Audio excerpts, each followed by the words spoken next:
Shut up and get out! ये platinum card नकली है और तुम जैसे दो कौड़ी के लड़के के पास एम ग्रैंड एंटरटेनमेंट क्लब का प्लेटिनम कार्ड हो भी नहीं सकता है, क्योंकि सारे कार्ड होल्डर्स को मैं पर्सनली जानता हूं। तेरा ये दो कौड़ी कार्ड पकड़ और निकल यहां से। पुष्कर को विश्वास नहीं हो रहा था कि मैनेजर ने उसके कार्ड को नकली कह दिया।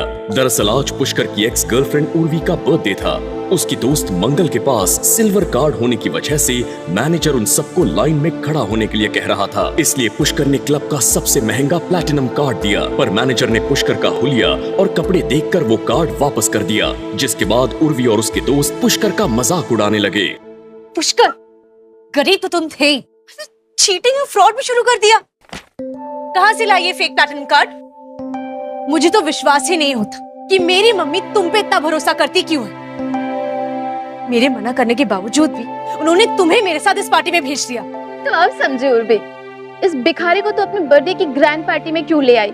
इसकी खुद की तो कोई इज्जत थी नहीं, हमारी भी बेइज्जती करवा डाली। उर्वी, लेकिन ये कार्ड। उर्वी, इस मनहूस को पार्टी में लाना ही नहीं चाहिए था तुम्हें। इसने सारी पार्टी का नाश मार दिया। ओहो, मिस्टर अयान कपूर भी आए आज की पार्टी के लिए। अयान, उर्वी, पुष्कर और उसके सभी दोस्त एक ही कॉलेज में पढ़ते थे, लेकिन अयान का कॉलेज में अलग ही रुतबा था। इस पूरे ड्रामा के दौरान वो वहीं पास में खड़ा फोन पर बात कर रहा था, पर शोर सुन अयान वहां आया और अपना गोल्ड मेंबरशिप कार्ड आगे बढ़ा दिया, जिसे देख मैनेजर का बर्ताव बिल्कुल बदल गया और उसने सबको अंदर जाने के लिए आमंत्रित किया। ये लोग आपके साथ हैं? I am sorry, apology sir, मुझे सिर्फ 10 मिनट दीजिए, मैं गोल्ड लाउंज में आपके लिए बेस्ट टेबल अरेंज करवाता हूँ, प्लीज। वो मेरे दोस्त ने पुष्कर ने कार्ड को लेके मजाक किया, उसके लिए I am really sorry. That's absolutely okay sir, please sir. Guys, अच्छा हुआ मिस्टर अयान कपूर ने आके ठीक वक्त पे सिचुएशन संभाल ली, वरना इस भिखारी ने तो हमारी नाक ही कटवा दी थी। उर्वी और उसके साथ आए उसके बाकी दोस्त पुष्कर को फिर से बुरा भला कहने लगे। अचानक उसे अजीब सी घुटन महसूस हुई। उसे ऐसे लगा मानो उसका शरीर जल रहा है।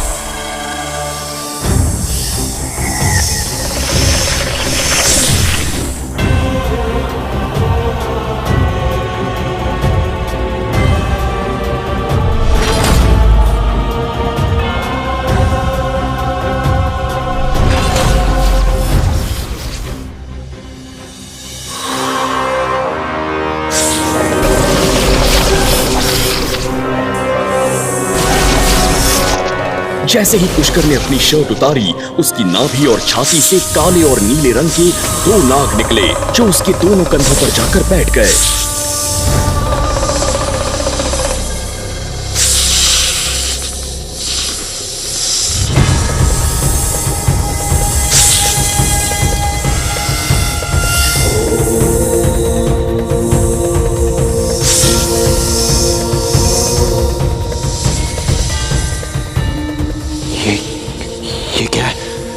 नाग मेरे शरीर से बाहर कैसे आए? क्या इन्हें मेरे महादेव ने भेजा? अभी इन सब बातों का समय नहीं है पुष्कर। उस मैनेजर ने तुम्हें झूठ कहा है। वो बहुत ही नीच व्यक्ति है, लड़कियों पर गलत नजर रखता है। उसे आज सबक सिखाना होगा।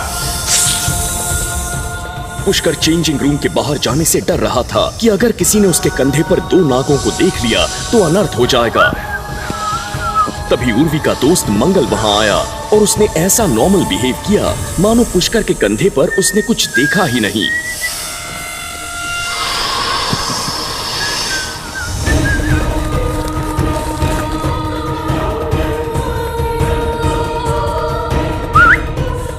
क्या हुआ भाई?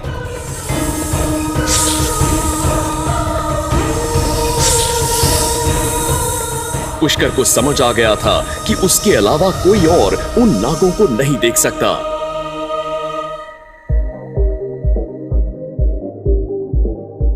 बचाओ! बचाओ! प्लीज, प्लीज बचा लो मुझे। वो आदमी मेरे साथ मुझे वो प्लीज।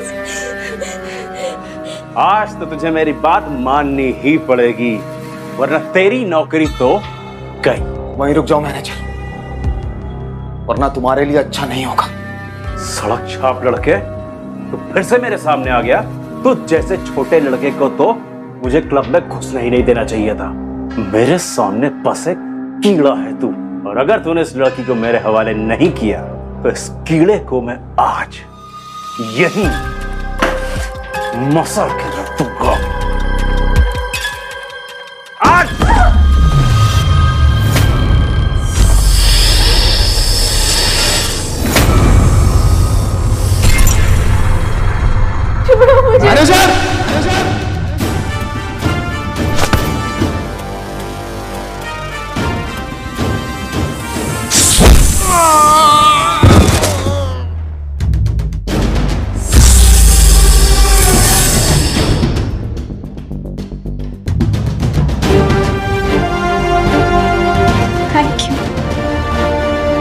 घबराने की कोई बात नहीं, आपको कोई कुछ नहीं करेगा और आपकी नौकरी भी कोई नहीं छीनेगा।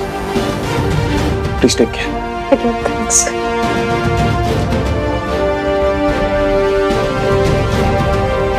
कल्पना,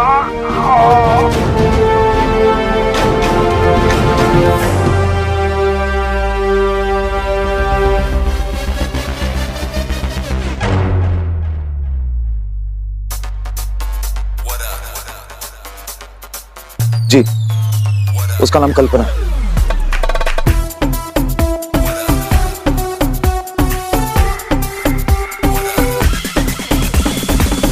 ये रहा वो लड़का जिसने मेरा हाथ तोड़ा है। मार मार के हड्डी पसली एक कर दो इसकी।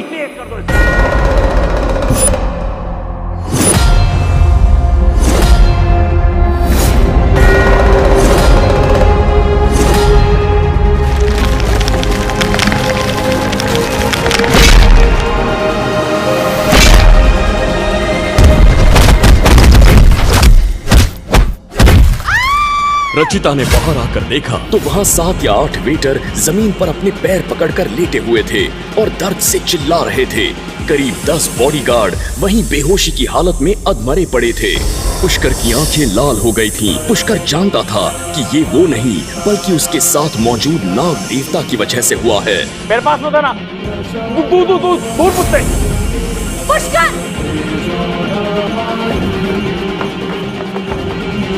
पुष्कर, ये तुमने क्या किया? तुम यहाँ ड्रामा क्यों कर रहे हो? बाहर हॉल में बहुत सारे लोग जमा हो गए थे, न केवल वेटर बल्कि मेहमान भी, और उनमें से ज्यादातर क्लब के बड़े और शक्तिशाली लोग थे। लगता है इस लड़के को अपनी जिंदगी से प्यार नहीं, वरना इस क्लब में किसी को मारने की हिम्मत नहीं करता। मैनेजर सतीश को उम्मीद नहीं थी कि पुष्कर लड़ाई में इतना अच्छा होगा। उसने जिन वेटर और बॉडीगार्ड्स को बुलाया था वो आम लोग नहीं थे। सतीश अब तक यही सोच रहा था कि अकेला पुष्कर उन्हें एक एक करके कैसे जमीन पर गिरा रहा है। पुष्कर! प्लीज प्लीज मुझे बचाइए। देखिए इसने मेरा क्या हाल किया है। तुमने क्या मुझे परेशान करने की कसम खाई हुई है? तुम नहीं जानते कि हम कहाँ हैं? अरे ये लोग तो इतने अच्छे लोग हैं, तो तुम इन्हें क्यों मार रहे हो? तुम जानते हो कि इसका अंजाम क्या होगा? क्या तुम मेरी परेशानी कभी कम नहीं कर सकते? एक मिनट उर्वी, तुम ऐसे कैसे पुष्कर पर इल्जाम लगा सकती हो? पहले उसकी पूरी बात तो सुन लो, आखिरकार हुआ क्या है? मुझे परवाह नहीं है कि क्या हुआ है और क्या नहीं, और वैसे भी किसी को भी इतनी बुरी तरह से मारना गलत बात है। और क्या हो सकता है? अयान की तरफ से उर्वी को दिया बर्थडे गिफ्ट देख पुष्कर जलन के मारे पागल हो गया है। शराब के नशे में कुछ भी कर रहा है, बेचारे वेटरों को पीट रहा है। लड़कियों सुनो, इससे दूर रहो, पता नहीं तुम पे भी हाथ छोड़ दे। जब वो क्लब में उसे लेकर आई थी तो उर्वी ने पुष्कर से कहा था कि कोई परेशानी खड़ी ना करे, लेकिन फिर भी उसने मारपीट कर ली। Manager please come.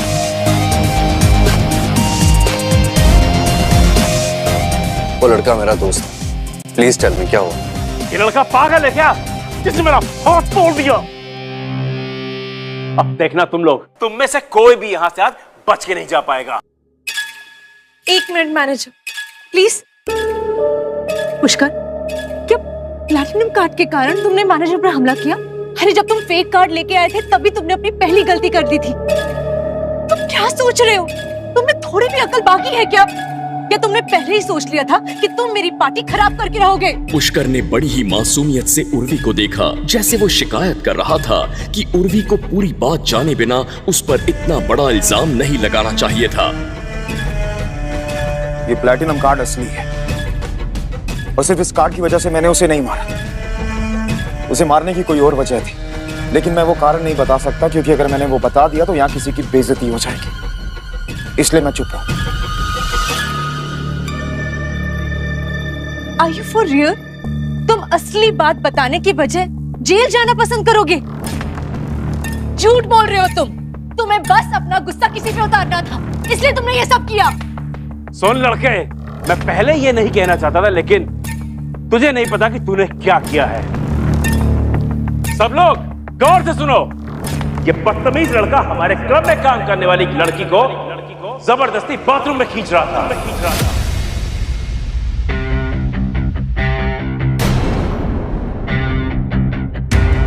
वो तो उसकी किस्मत अच्छी थी कि मैं वहां पर पहुंच गया और मैंने समय पर उसकी इज्जत बचा ली, लेकिन इस बदतमीज लड़के ने मेरा हाथ तोड़ दिया।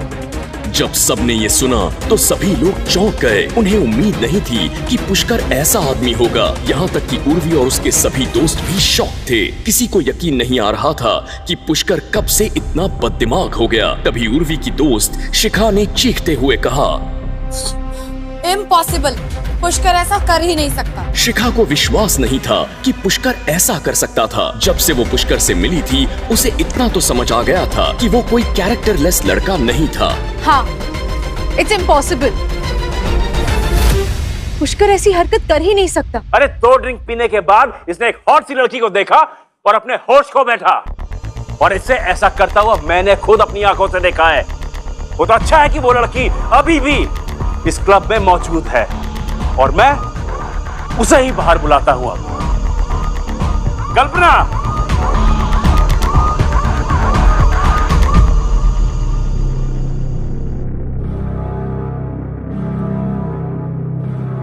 कल्पना, बताओ कि तुम्हारे साथ बाथरूम में क्या हुआ था? पुष्कर अचानक आगे बढ़ा और कल्पना की ओर देखा, जो बहुत ही बदसूरत एक्सप्रेशन के साथ मैनेजर सतीश की बगल में खड़ी थी। सबकी निगाहें उस लड़की पर टिक गईं। वो आगे जो कहने जा रही थी वही इस मसले का हल था। कल्पना ने पुष्कर की ओर देखने की हिम्मत नहीं की। उसने बेचैनी में अपनी मुट्ठियां बंद कर ली और फिर पुष्कर की ओर इशारा किया। मैनेजर सच कह रहे, इस लड़के ने मेरे साथ ये मुझसे मेरा नंबर मांग रहा था, और जब मैंने इसे नंबर देने से मना कर दिया तो ये जबरदस्ती मुझे बाथरूम में ले गया और इसने मेरे साथ जबरदस्ती करने की कोशिश की। सभी ने हैरानी से पुष्कर की ओर देखा। उन्हें उम्मीद नहीं थी कि ये वही पुष्कर है जो हमेशा शांत रहता था। आज वो इतना घटिया काम कैसे कर सकता था? उर्वी ने पुष्कर को देखते हुए कहा, समझ नहीं आ रहा क्या तुम वही पुष्कर हो? क्यों किया तुमने ये सब?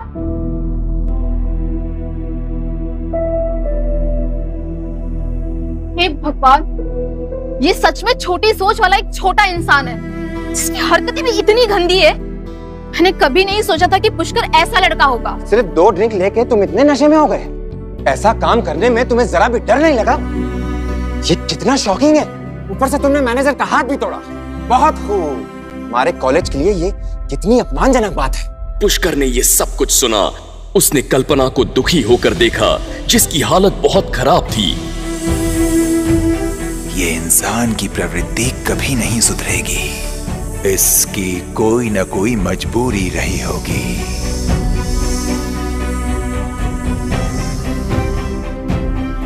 मैंने तुम्हें खतरे से बचाया, तुम्हें तुम्हारे उस घटिया मैनेजर सतीश से बचाया। अगर तुम मुझे थैंक्स नहीं बोल सकती थी तो कम से कम तुम्हें मुझ पे ये दोष नहीं लगाना चाहिए था। तुमने वास्तव में मुझे फंसा दिया है और इसका अंजाम तुम जरूर भुगतोगी। ये क्या कर रहे हो तुम?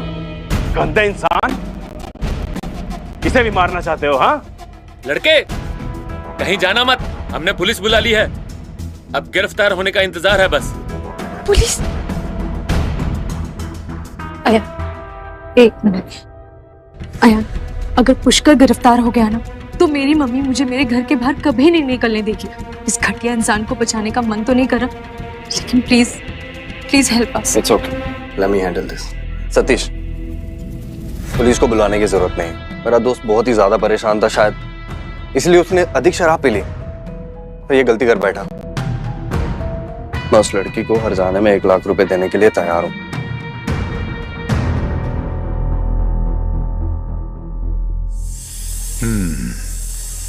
ये भला इंसान लग रहा है। अपने मतलब के लिए इंसान अच्छा ही बनता है।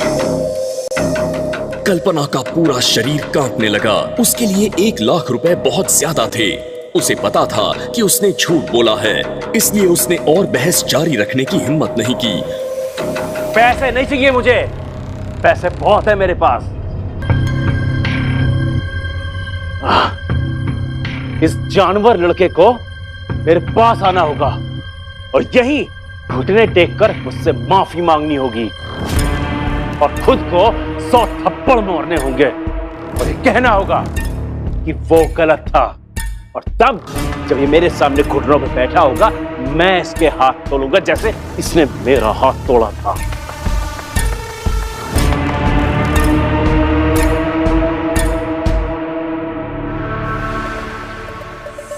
अहम इंसान की बुद्धि भ्रष्ट कर ही देता है। ऐसा क्यों होता है?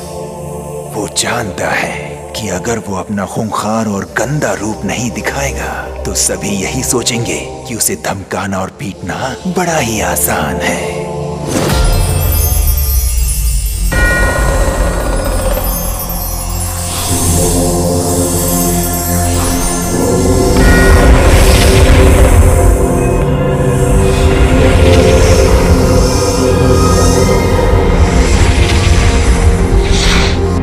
घटिया इंसान, आज तू मरेगा। मारो इसे।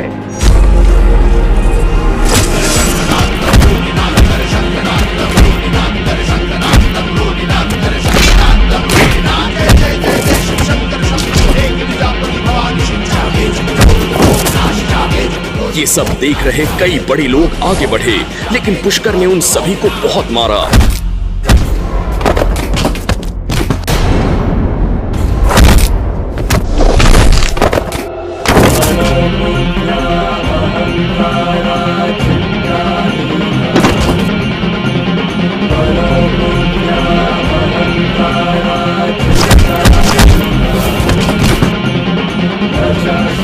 अचानक चारों ओर दहशत फैल गई।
मैं लड़ने नहीं आया हूँ, बस इतना बताने आया हूँ कि वो आ रहे हैं। कौन है जो मेरे क्रोध का सामना करना चाहता है? सामना नहीं, तेरा खात्मा करने आ रहा है वो।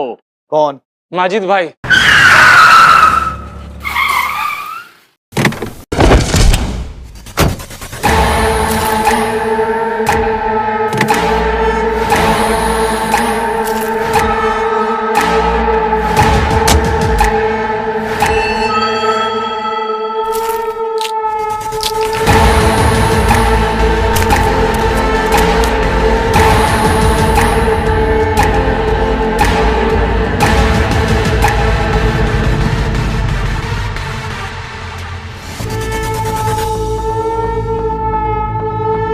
तभी कुछ ऐसा हुआ जिसे देख वहां मौजूद किसी को भी अपनी आंखों पर यकीन नहीं हुआ।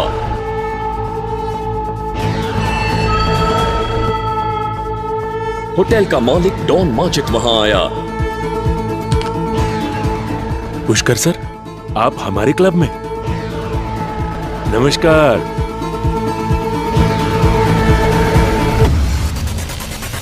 आखिर आपने मेरा दिया हुआ प्लैटिनम कार्ड पहली बार इस्तेमाल कर ही लिया। बॉयज, सर के लिए चेयर लेके आओ।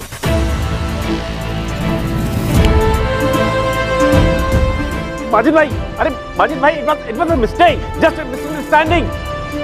आखिर क्यों फतेहाल पुष्कर के सामने हाथ जोड़कर खड़ा हुआ शहर का सबसे बड़ा डॉन? मामूली सा लड़का पुष्कर इतने बड़े डॉन को कैसे जानता था? आखिर क्यों पुष्कर के शरीर से बाहर निकले वो दो दिव्य नाग? क्या पुष्कर था देव अवतार या उसे मिला था महादेव का वरदान? क्या पुष्कर उस घिनौने इल्जाम से खुद को बेकसूर साबित कर पाएगा? पुष्कर की ये अलौकिक, अद्भुत और एक्साइटिंग कहानी जानने के लिए अभी डाउनलोड करें पॉकेट FM ऐप और सुने एक शानदार और दिव्य शक्तियों की ताकत का।